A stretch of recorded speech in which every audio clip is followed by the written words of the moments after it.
오늘 우리에게 주시는 하나님의 말씀은 누가복음 17장 11절로부터 19절까지입니다. 누가복음 17장 11절로부터 19절까지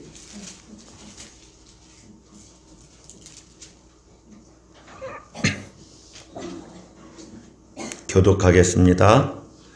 예수께서 예루살렘으로 가실 때에 사마리아와 갈릴리 사이로 지나가시다가 한 마을에 들어가시니 나병 환자 10명이 예수를 만나 멀리 서서 소리를 높여 이르되 예수 선생님이여 우리를 불쌍히 여기소서 하거늘 보시고 이르시되 가서 제사장들에게 너희 몸을 보이라 하셨더니 그들이 가다가 깨끗함을 받은지라. 그 중의 한 사람이 자기가 나은 것을 보고 큰 소리로 하나님께 영광을 돌리며 돌아와 예수의 발 아래 엎드려 감사하니 그는 사마리아 사람이라. 예수께서 대답하여 이르시되 10사람이 다 깨끗함을 받지 아니하였느냐? 그 9은 어디 있느냐?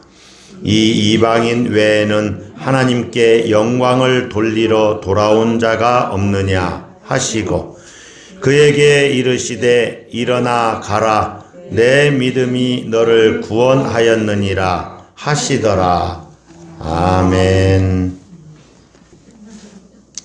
우리 기독교 절기 중에서 타 종교에는 거의 없는 절기가 있습니다. 그것이 뭐냐면 감사절이에요. 무속 종교에는 감사한다 하는 것이 없습니다. 여러분 뭐 100일 기도회 이런 데 어디 가서 하는 사람들은 봤어도 100일 기도 끝나고 딱 어떤 직장 면접 시험이나 또 아이들 입학 시험이나 이런 시험이 딱 끝나면 가서 100일 동안 감사 기도를 하는 사람들 봤습니까? 예. 자기 소원 성취형 기도를 계속 드리지요. 그리고 소원이 성취됐다고 해서 감사하지 않아요. 예. 그런데 우리 기독교는 달라요. 예. 소원이 하나님께서 은혜 주셔서 기도한 것이 이루어졌어도 감사하고 이루어지지 않았어도 사실은 어떻게 해야 됩니까? 감사해야 됩니다. 그래서 여러분이 사업을 하게 되면 개업 예배를 꼭 드리시고 나중에 꼭 폐업 예배도 망했으니까 얼마나 제가 감사하다고는 말을 못해도 망한 상황 가운데서도 감사하다. 망한 것 자체는 뭐 감사할 수는 없어도 모든 것이 다 하나님의 주권하에 있다라고 믿고 폐업 예배도 드리면서 하나님께 감사드려야 됩니다. 할렐루야. 아멘. 왜 그러냐면 우리는요 장례식 하는 경우 있잖아요. 장례 마치고 무슨 예물을 드려요? 장례를 잘 치르게 해주심을 감사합니다 하고 감사 예물을 드리잖아요. 얼마나 위대한 신앙인입니까? 예. 우리 기독교인들은 자기가 받은 은혜에 대해서 하나님께 감사할 줄 알아야 된다는 것이죠. 그래서 하나님도 말씀하시죠. 받은 은혜를 세어봐라. 예. 그래서 맥주 감사절도 있고 추수 감사절도 있고 매주일 또 감사 예물을 드리잖아요. 예. 하나님이 한 주간 생활하게 하신 것이 얼마나 감사합니까? 예. 밤새 숨이 도망가지 않고 붙어있는 것, 그래서 오늘 아침에도 숨 쉬고 깨어난 것도 감사하고 모든 것이 감사한 거죠. 여러분 사람들이 자기가 받은 은혜를 잘 생각을 할까요? 아니면 생각을 하지 않을까요? 자기가 받은 은혜를 그것을 생각하고 감사를 잘 할까요? 감사를 잘 하지 않을까요? 10명이 똑같은 은혜를 입었는데 그 중에 몇 명이 감사를 할까요? 예. 팔레토의 법칙이라는 것이 있습니다. 팔레토라는 사람이 개미를 관찰해 보니까 전체적으로 20%는 열심히 일하더라는 거예요.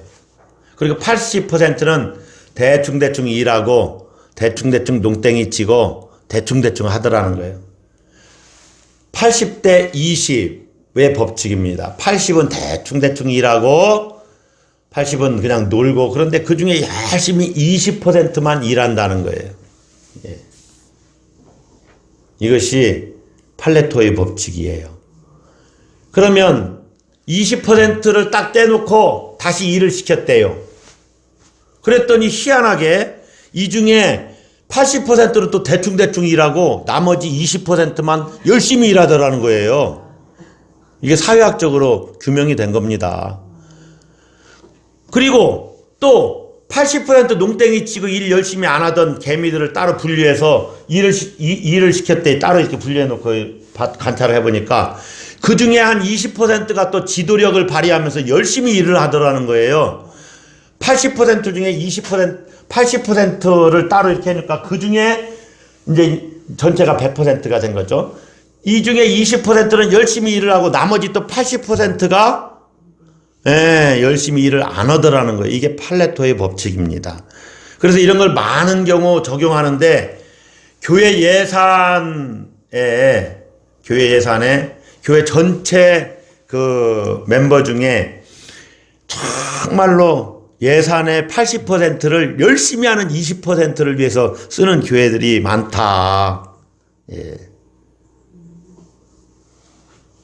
또 어떤 경우는 그 단체의 그 100명 중에 그 단체의 예산을 80%를 20% 사람들이 감당을 하더라. 이런 것까지 확대해서 적용을 해요. 예, 이것이 팔레토의 법칙이에요. 그러면 10명 중에 최소한 2명은 감사를 해야 되는데 성경에는 그것보다 그 인원이 더 적어요. 오늘 우리가 읽은 본문 가운데는 단 한 사람만이 예수님께 와서 감사를 합니다. 예수님이 사마리아와 갈릴리 사이로 예루살렘을 향해서 그 길을 지나가십니다. 한 마을에 가시는데 나병 환자 10명을 만나게 돼요. 그들이 멀리 서서 소리를 높이 이르죠. 원래 나병이 옛날 말로는 문둥병이고 좀 고급 용어를 쓰면은 한센병인데, 이 나병은 부정한 병으로 이렇게 취급받아서 사람들과 격리시킵니다. 그러니까 사람들 가까이 나와서 접촉하면 안 돼요. 또 옮길 수도 있기 때문에. 그래서 멀리 서서 예수님께 소리질러 이렇게 기도하는 거죠. 간구하는 거죠. 청원을 드리는 거죠. 예수 선생님이여 우리를 불쌍히 여기소서. 예수님이 그들을 보시고 가서 제사장들에게 너희 몸을 보이라. 이렇게 한 말씀 하셨어요. 제사장들에게 가서 너희 몸을 보여라. 이들이 막 제사장에게 가는 중에 병이 나았단 말입니다. 그런데 그 중에 한 사람이 자기가 나은 것을 보고 큰 소리로 하나님께 영광을 돌리면서 돌아와서 예수님 발 아래에 엎드려서 감사했다. 그런데 이 사람은 유대인이 아니고 사마리아 사람이었다. 그런데 한 사람만 돌아와서 감사드리는 것을 보고 예수님이 10사람이 다 깨끗함을 받지 아니하였느냐. 그러니까 10사람 다 나았어요. 그 중에 한 사람이 자기가 나은 것을 봤다는 건 10사람도 다 봤다는 것입니다. 그런데 예수님이 묻습니다. 그 9은 어디 있느냐? 이 이방인 외에는 하나님께 영광을 돌리러 돌아온 자가 없느냐? 9사람은 다 흩어졌어요. 그러니까 한 사람만 돌아왔어요. 그런데 예수님께 감사하는 이 한 사람이 하나님께 영광을 돌렸다 이렇게 얘기를 해요. 이 이방인 외에는 하나님께 영광을 돌리러 돌아온 자가 없느냐. 그러니까 여러분이 감사하는 것이 하나님께 영광 돌리는 것입니다. 할렐루야. 자, 따라서 한번 하겠습니다. 감사가 영광 돌리는 것이다. 그러면 불평은 뭐 하는 걸까요?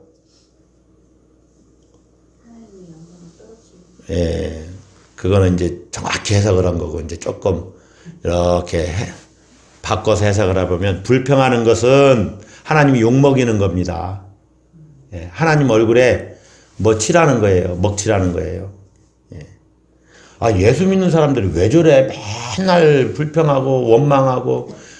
예수 믿는 사람들이 왜 이렇게 인상을 팍팍 쓰고 다녀? 어디 한번 봐야죠. 누가 인상 쓰고 다니나. 예. 왜 예수 믿는 사람들이 이렇게 즐겁게 활짝 웃어야지. 예수 믿는 사람들이 왜 이렇게 인상 쓰고 다녀? 예.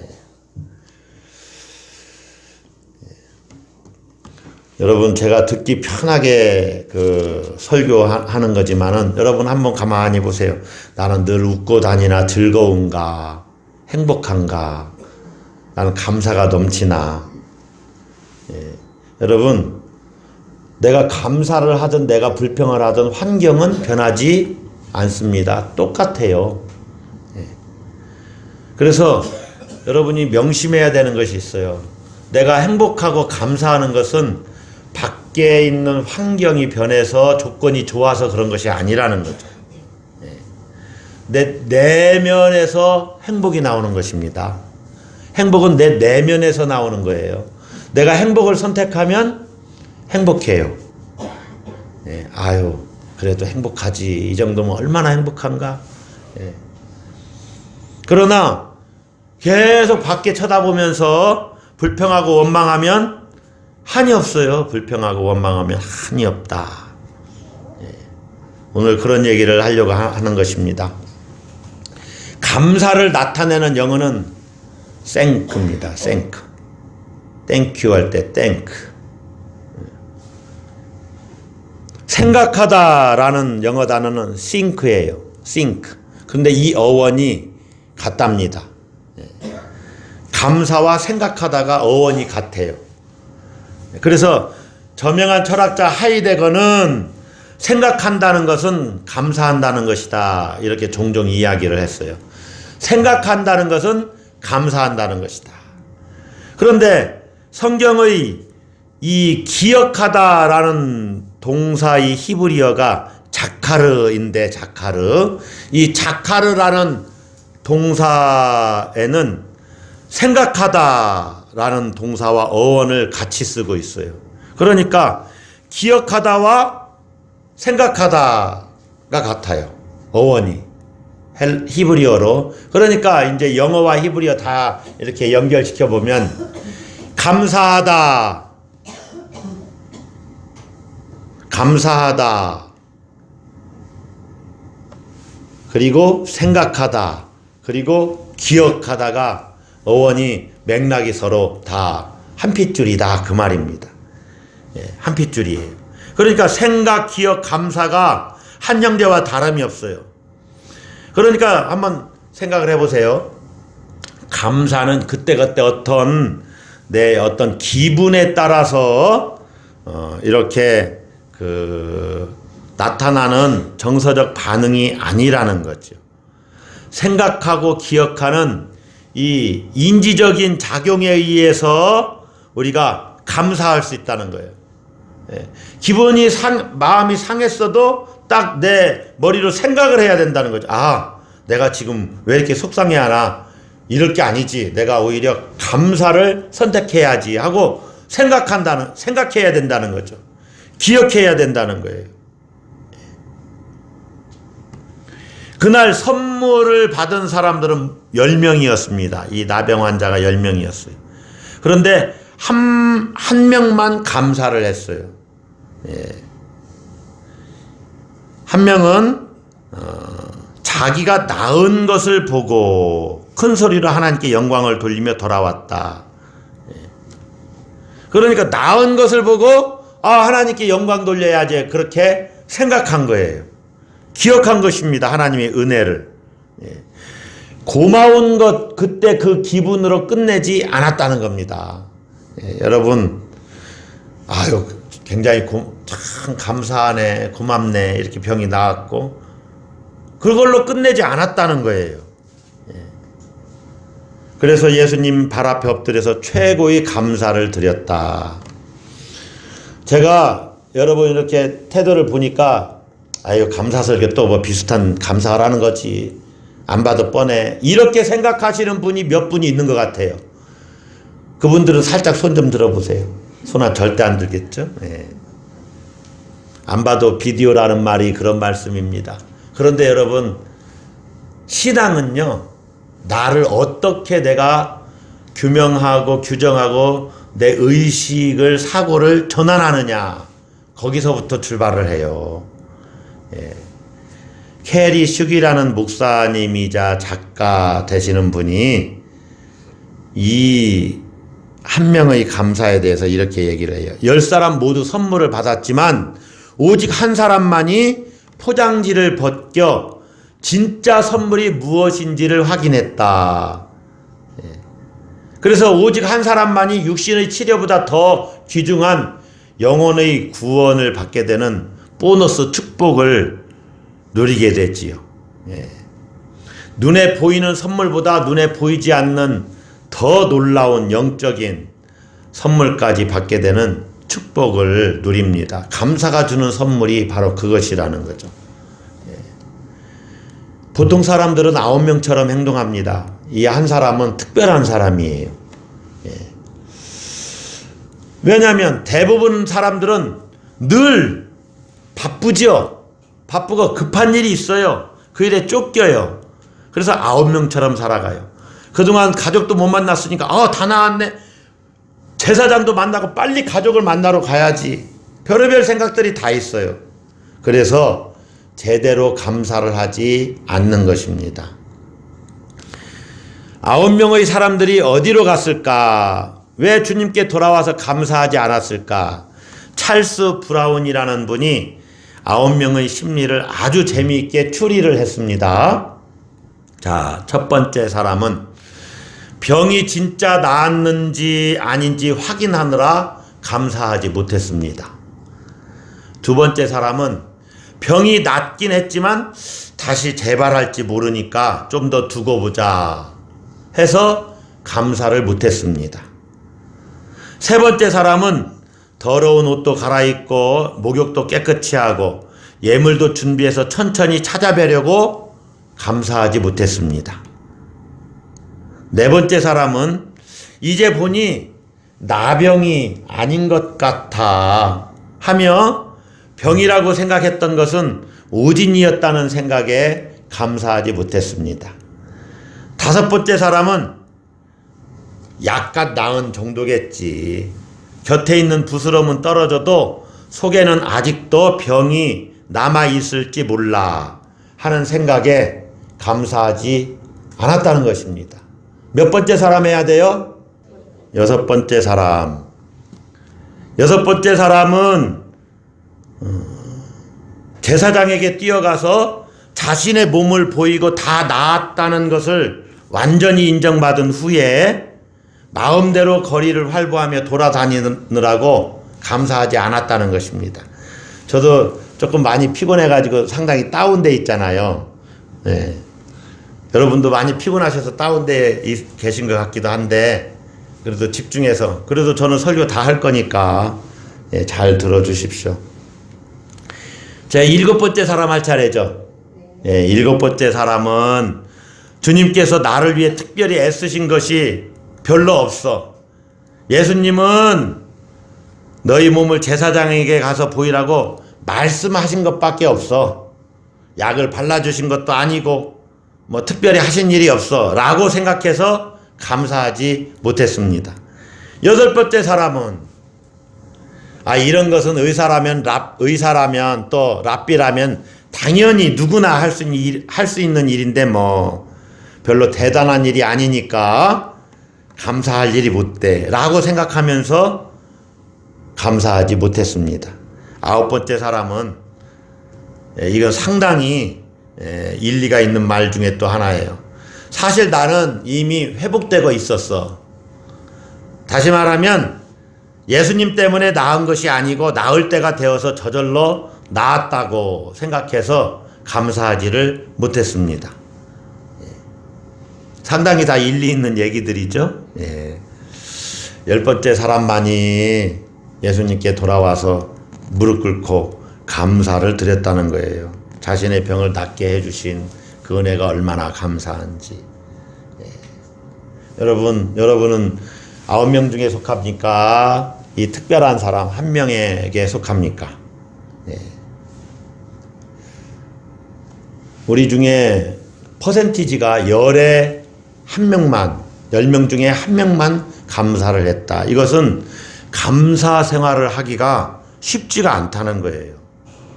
한번 가만히 한번 살펴보세요. 우리가 예수 믿으니까 늘 감사해야지 이렇게 하고 생각하고 살지, 예수 믿기 이전에는 누구에게 뭐 감사 제대로 안 하잖아요. 예.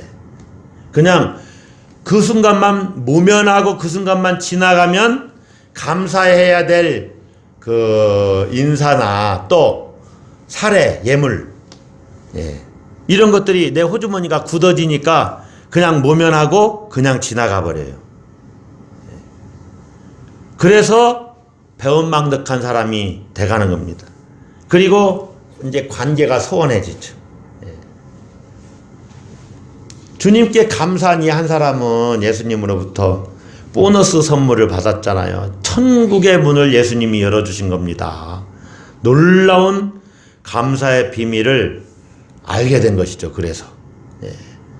그래서 감사의 비밀을 아는 사람은 이 땅에서 살지만은 감사를 통해서 이제 천국의 기쁨을 경험하면서 살게 돼요.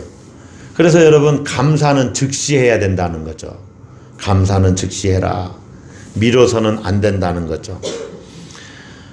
여러분, 감사할 일이 얼마나 많이 있습니까? 모든 것이 다 감사한 일입니다. 가만히 살펴서 한번 보세요. 예, 모든 것이 다 감사할 일이다. 그런데 우리는 이 감사할 일은 바라보지 않고 그 반대편에 있는 불평할 일만 계속 봐요. 예, 이렇게 보는 거죠, 세상을. 두 아들을 둔 나이 많은 어머니가 시골에 이제 살고 있었어요. 여러분이 다 아는 얘기일 수 있어요. 한 아들은 우산장수, 다른 아들은 무슨 장수예요? 집신장수. 예. 모든 부모가 다 그렇듯이 자녀들 걱정으로 이 어머니도 매일 근심하고 걱정을 하네요. 그래서 우울해요. 날마다 우울해요. 예. 왜 근심하고 걱정하냐? 비가 오는 날이면은 아유, 우리 집신장수 아들이 오늘은 장사가 안 되니까 어쩜 좋노. 해가 쨍쨍 내리쬐는 날이면은 아유, 우리 우산장수 아들이 장사가 안 될 텐데 어쩌면 좋노. 걱정이 하루도 떠날 날이 없어요. 이것을 지켜보던 이웃집 사람이 딱하게 여겨서 이렇게 충고했다는 거 아닙니까?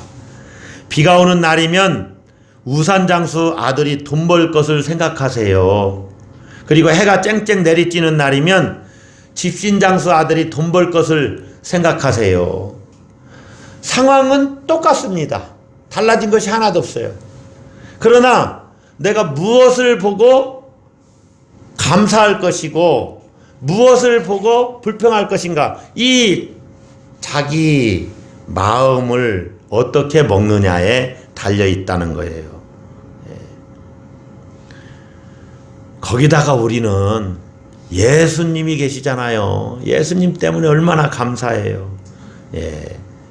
예수님이 함께 계시고 가장 좋은 것을 주신다고 그러고 인도하시고 보호하시고 세상 끝날까지 함께 하시고, 예. 영생을 선물로 주셨으니까 그것만 생각해도 감사한데, 예. 우리는 너무너무 수시로 불평할 거를 보고 그걸 보고 불평하고 원망을 해요. 여러분, 행복은 내 존재 밖에 있는 것이 아니라 내 내면에 있다. 내 내면에서 나온다. 그래서 감사하면 행복해지는 거예요. 예. 또 한 주간 어떻게 사시겠습니까? 아유, 전 감사할 일이 별로 없어요. 가진 것도 별로 없고, 예. 뭐 소유한 것도 별로 없고, 너무 가난하고, 뭐 감사할 게 뭐 있어요? 건강도 안 좋고. 그렇게 생각하면 언제 감사하겠습니까? 우리나라에선가 언젠가 세계 54개국 국민들을 대상으로 행복지수를 조사해서 발표한 적이 있죠. 가끔 이렇게 행복지수를 조사해서 발표하는데, 그런데 이 행복지수는 물질적 소유나 또 환경적 조건에 비례해서 행복지수가 높아지는 것이 아니라는 것입니다. 행복의 척도가 소유가 많다고 해서 행복지수가 높은 것이 아니라는 거죠. 환경이 좋다고 해서 높이 나타나는 것이 아니라는 것입니다. 이 행복지수 조사를 할 때 가장 행복한 사람들은 대부분의 사람들의 예상을 깨고 최빈국인 가장 가난한 나라인 방글라데시가 그때 뽑혔잖아요. 예. 그래, 그 뒤를 이어서 아제르바이잔, 3위는 나이지리아. 예. 그런데 경제 대국이고 환경이 좋고 문화시설이 좋고 자연환경이나 교육환경 그런 것들이 잘 갖추어진 이 선진국들, 미국, 스위스, 독일, 캐나다, 뭐 일본도 선진국이니까 이런 나라들은 40위권 밖으로 밀려나 있었더라는 것입니다. 그래서 충격을 줬죠. 그럼 우리나라는 행복지수가 몇 위였느냐? 그때 당시 23위였었습니다. 요즘은 또 너무 경기가 어렵다고 하니까 행복지수가 더 떨어졌을 거예요. 또 젊은이들은 구직의 어려움을 겪으니까 더 많이 떨어졌겠죠. 여러분, 행복지수가 가장 높았던 방글라데시가 어떤 나라냐? 당시 우리나라는 소득이 2만 달러, 지금은 3만 달러라고 그러죠. 그런데 3만 달러 시대 같지가 않아서 그렇죠. 네. 2만 달러였는데 방글라데시는 그 100분의 1밖에 안 되는 200달러였다는 거예요. 네. 1년에 우리나라 사람이 예를 들어서 2천만 원을 갖고 산다. 2,500만 원, 4인 가족 2,500만 원 갖고 산다. 그러면 거기서는 4인 가족이 250만 원, 아니 25만 원 갖고 사는 거요. 예. 얼마나 힘들게 살아요. 인구 밀도 세계 1위. 또 문맹률 90%. 우리나라는 문맹률이 한 5%도 안 될 겁니다. 예. 우리나라는 다 글을 깨우쳤죠. 근데 글을 못 깨우친 사람이 열에 9이 못 깨우쳤는데도 행복하다는 거요. 국토의 80% 이상이 매년 홍수에 잠겨요. 예. 천연 자원도 없고 돈이 많은 것도 아니고 교육시설이나 의료시설도 열악하다고 그래요. 그리고 사회는 가진 자는 너무너무 많이 가야 되는데 대부분은 다 가난해. 완전히 양극화가 심하고 부정부패가 너무 만연되어 있고 문화시설, 레저시설 하나도 없습니다. 예. 그런데 그렇게 행복지수가 높아요. 대부분이 눈 뜨고 일어나면 자기들이 출근할 직장이 아무도 없어요. 공부할 학교도 없어요. 아파도 병원에 갈 수가 없어요. 왜냐하면 병원이 없으니까 아예. 그런데 그렇게 어려운 생활 속에서도 작은 것에 감사하면서 만족한 생활을 하고 있는 사람들이 그 나라 사람들이. 가족들과 이웃들 간에는 끈끈한 정으로 유대관계가 깊어요. 행복한 끈으로 행복의 끈을 이어가고 있는 거죠. 행복은 내 존재 안에 있다. 선진국의 경우에 우리나라에서 2만 달러에서 3만 달러로 이렇게 소득이 높아졌으니까 행복하다고 생각할까요? 근데 그 나라는 달라요. 조금만 돈이 들어와도 너무너무 행복한 거예요. 삶의 질이 조금만 나아져도 그들은 너무너무 큰 행복감을 느끼는 것입니다. 그렇다고 여러분 일부러 가난해지라 그런 말이 절대 아닙니다. 행복은 내 존재 안에 있다. 예수님을 바라보고 예수님과 함께 동행하는 삶이 얼마나 행복한가. 그래서 매 순간이 행복하고 하나님과 함께 동행하는 인생이 행복하고 신앙생활하는 것이 행복하고 선진국의 경우에는 인간 관계에서 비롯되는 소외감이 있습니다. 왕따 시키는 거죠. 왕따. 소외감. 그리고 소유에서 오는 상대적 빈곤감을 느껴요. 여러분 다 잘 사는데 똑같이 자동차 타고 다녀요. 승용차가 다 있어요. 그런데 나는 마티즈 타고 다니는데 우리 옆집 사람은 뭐 돈이 좀 많아가지고 아우디, 정확히 오늘은 나왔네, 아반떼라고 안 하고 아우디 타고 다녀요. 이게 너무 부러운 거요. 그래서 난 슬퍼요. 이것이 상대적 빈곤감이에요. 예. 그런데 옛날 생각해 보면 승용차 타고 다니지 않았잖아요. 예. 우리 성도님들 중에서도 여기서 막 7, 8km 막 양곡까지 걸어 다니신 분들도 있고 그랬잖아요. 예.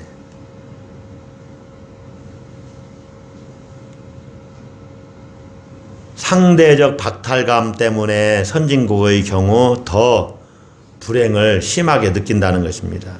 예전에도 한번 말씀드렸나요? 불행을 느끼는 것은 내가 결핍하다고 느끼는 데서 온다. 여호와는 나의 목자시니 내가 부족함이 없으리로다. 하나님이 내 안에 계시니까 나는 충만하고 기쁨이 충만하다. 난 행복하다. 감사하다. 이렇게 느끼는 사람은 결핍감이 없지요. 자족감이 넘치죠. 자족감으로. 자족에 감사를 하는 것이죠. 그러나 난 이것도 필요해, 이것도 필요해, 이것도 필요해. 끊임없이 부족하다고 느끼는 사람은 그것이 채워지지 않으니까, 다시 말하면 욕망이 충족되지 않기 때문에 불행하다고 느낀다는 거예요. 그래서 여러분, 행복은 자기 자신이 만드는 것입니다. 객관적인 조건이나 지표보다는 행복하다고 느끼는 사람의 주관적인 생각에서 이 행복지수가 차이를 보이는 거예요. 예. 여러분, 행복의 기준이 어디 있을까요? 행복의 기준. 행복의 기준이 없어요. 집 없는 사람은 집이 있으면 행복하다고 생각을 할 겁니다. 아, 집 있는 사람은 얼마나 행복할까. 그래서 한 10대평, 20평짜리 하나 만들었는데, 35평 아파트를 가진 사람은 얼마나 행복할까. 예. 그래서 집을 더 넓히려고 열심히 일해요. 그 집이 넓혀지기까지는 자기가 불행하다고 생각을 해요. 근데 35평 아파트가 생겼어요. 50평짜리 아파트에 사는 사람들은 뭐 주상복합 건물에서 그런 데서 높은 빌딩, 저기서 사는 사람들은 얼마나 행복할까. 그래서 또 열심히 일하네요. 50평 아파트를 또 마련했어요. 그러면 또 불행해요. 집이 넓어서 너무 넓어서 청소하기가 너무 어렵구나. 15평 아파트에서 사는 사람은 얼마나 행복할까. 그리고 다시 줄여서 가야 되지 않겠습니까? 제가 이건 유머로 한 거지만은 행복의 그 기준이 없어요. 절대 행복의 기준이 어디에 있습니까? 없어요. 어느 불행한 것인지 정답이 없어요. 교과서나 참고서가 없다 그 말입니다. 행복에 대해서. 공식도 없고 모범 답안도 없어요. 행복은 자기 자신이 만들어가는 거예요. 그래서 행복은 소유에 비례하는 것이 아니라 감사하는 마음에 비례하는 것입니다. 할렐루야. 제가 느닷없이 하나님께서 사인을 주셨어요. 여러분이 아멘을 크게 안 해도 여러분이 계신 것으로 너무너무 난 감사하고 행복하다. 예. 없는 것에 대한 불평이 있는 것에 대한 감사로 변할 때 정말로 우리는 이제 행복한 인생이 되는 거예요. 예. 여러분, 여호와는 나의 목자시니 내가 부족함이 없으리로다. 하나님 한 분만으로 이렇게 만족하는 사람이 얼마나 행복한가. 예. 하나님을 모신 자가 가장 부유한 자입니다. 그래서 C.S. 루이스가 이런 말을 했어요. 그 C.S. 루이스는 제가 자주 가끔 말씀을 드리죠. 예. 그 캠브리지 대학 교수님이었고 20세기 최고의 기독교 변증가. 예. 어떤 말을 했냐면, 하나님과 모든 것을 가진 사람이라 할지라도 하나님 한 분만 가진 사람보다 더 많이 가진 것이 아니다. 멋진 말이죠. 하나님과 모든 것을 가진 사람이라 할지라도 하나님 한 분만 가진 사람보다 더 많이 가진 것은 아니다. 하나님만으로 감사하고 만족하는 인생, 그 사람의 행복을 누가 깨트릴 수가 있어요. 예. 하나님을 모시고 사는 사람으로서 나는 가장 부유한 자다. 예. 온 우주의 주인이 여러분입니다. 할렐루야. 예, 그런 인식을 갖고 사세요. 부족함이 조금 더 없다고 생각을 하셔야 됩니다. 다만 우리가 외국에 갔을 때 그 나라는 현금만 써야 돼요. 현금만. 근데 현금을 100만 원밖에 안 갖고 갔어요. 한 500만 원은 갖고 가야 된대. 예를 들면 그 나라는 물가가 세서. 그래서 비행기표는 미리 예약을 했으니까 다 예약을 했는데 100만 원밖에 안 갖고 가서 맛있는 것도 별로 먹고 4박 5일 여행을 갔다 와야 되는데 맛있는 것도 별로 못 먹고 그냥 여행 구경만 하고 이제 와야 돼요. 예. 그러면 그 여행자는 뭐라고 생각하겠어요? 아유, 내가 여기서 맛있는 것도 좀 먹고 그래야 되는데 돈을 많이 못 갖고 왔구나. 근데 내가 고국에 가기만 하면 우리 집 재산이 많아서 난 맛있는 거 많이 먹을 수 있으니까 괜찮아. 5일만 참자. 예. 그 5일만 참으면 되는데 난 불행해. 돈을 안 갖고 와서 너무너무 불행해. 이렇게 하면서 막 속상해가지고 예, 그렇게 사는 사람이 어디 있어요. 돈이 좀 없어도 아유 구경 실컷 하고 재밌게 다니면서 그러고 행복하게 사는 거죠. 우리가 이 땅을 그렇게 사는 거요. 우리의 시민권은 어디에 있다고 그래요? 하늘에 있는지라. 그래서 탈무드에는 이런 말씀이 있대요. 세상에서 가장 지혜로운 사람은 배우는 사람이고 예, 세상에서 가장 행복한 사람은 감사하며 사는 사람이다. 예. 가장 행복한 사람이 감사하면서 사는 사람. 예. 감사하며 사는 사람은 왜 행복하냐? 감사하면서 사는 사람은요, 불평하면서 사는 사람보다 건강할 조건이 훨씬 더 많대요. 불평하고 원망하는 사람은 육체가, 마음이 늘 불평하고 있으니까 마음이 예, 병들고 그에 따라 육체도 병들고 불행해진대요. 당장 화내고 이 불평하고 하면은요, 우리의 몸이 감정에 민감해져 가지고 맥박이 고르게 되지 못하지요. 그래서 위장의 활동이 억제된대요. 소화가 잘 안 된다 그 말입니다. 예. 여러분 확 끓이는데 그 밥이 잘 넘어갑니까? 안 넘어가잖아요. 화가 났을 때 밥 안 넘어가요. 그래서 그때 밥 먹는 방법을 제가 하나 가르쳐 드리면 물 말아 드시는 거예요. 예. 물 말아 드시면 밥이 잘 넘어가요. 당장 밥이 안 넘어가요. 화가 찼는데. 예. 그만큼 건강에 영향을 미치는 거예요. 그런데 감사하고 기쁘게 생각하면 맥박이 일단 고르게 되죠. 편하지요. 예. 위장의 활동을 돕고 소화력이 촉진돼요. 기분을 그래서 또 상쾌하게 만들어줘요. 건강도 유지된다는 거예요. 예.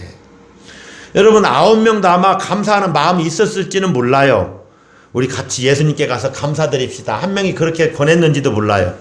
그런데 찾아온 사람은 한 사람뿐이었다는 거예요. 예. 그래서 예수님이 9명을 찾아요. 예. 10명이 다 나음을 입지 않았냐. 그런데 그 9은 어디에 갔느냐. 그래서 오늘 설교 제목이 9은 어디에입니다. 감사하지 않은 사람들을 예수님이 찾았다는 거예요. 찾았다. 예. 슈바이처 박사님은 감사를 삶의 비밀이라고 하면서 이렇게 얘기했습니다. 인생에서 가장 멋진 일은 모든 일에 감사하는 것이다. 이를 터득한 사람은 삶의 의미를 아는 사람이다. 이런 사람은 삶의 신비를 모두 꿰뚫고 있다. 삶의 신비란 모든 것에 감사하는 것이다. 예, 모든 것에 감사하는 것이다. 예. 여러분 범사에 감사. 범사에 감사하시길 바랍니다. 예. 오늘 또 주님은 감사하는 사람을 찾아요. 감사하는 사람. 예. 불평 불만하면 끝없어요. 그러나 여러분 늘 이렇게 막 호화호식 하는 사람들은 누가 밥 한 그릇 사준다 해도 감사 안 합니다. 그런데 늘 감사하는 사람은 이렇게 먹는 것도 감사해요. 그러면 자기가 늘 먹는 거지만 누가 밥 한 그릇이라도 사줘도 그 사람에게 감사하지요. 늘 감사하면서 사는 사람은 모든 게 감사하죠.